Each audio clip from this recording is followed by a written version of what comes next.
So here's something that drives you crazy. The American Conservative Union says that both last year and for your lifetime, you have an 83% conservative voting rate. Almost at the top, just as a little marker, Lindsey Graham was much lower than that last year, and it's about the same as him lifetime. And yet the media, Democrats, even some Republicans, are talking about you as a moderate.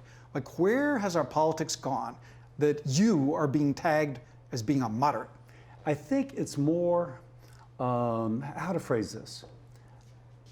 People assume that if you're moderate in tone and you wish to connect with others for a common goal of improving our country, in some way you don't have true colors, whatever those colors are supposed to be, red or blue. But I would say I'm a conservative who happens to be a senator. And the only way you get something done to advance our country is to work with other people. And I've learned that lesson the hard way. And if I can work with other people and make our country better, then I'm a conservative who's got his job done. So with where our politics is at, does any Republican who decides to work across the aisle to be a senator, as you phrase it, do they risk being called a moderate? Well, I can't speak because that's actually more of a press term.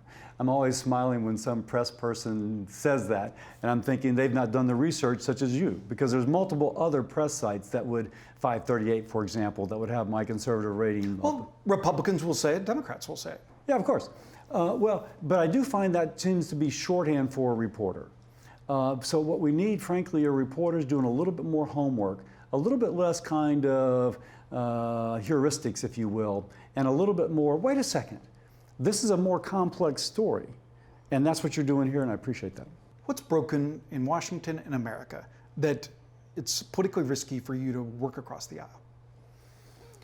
Now, you're suggesting that it's politically risky for me to work across the aisle. I think that's the premise of your question. We're going to take a lot of crap from a lot of other Republicans. Yeah, well, the only way including your leaders. I suppose, although my leadership. Well, you leave it. You live it. Yeah. You know, I've not even thought about that question, and I'll tell you why. When I meet the guy from Avoyles Parish, who's excited because his kids may move home because of a program that I've been able to help craft, which prioritizes communities such as the community in which he lives, I'm doing my job.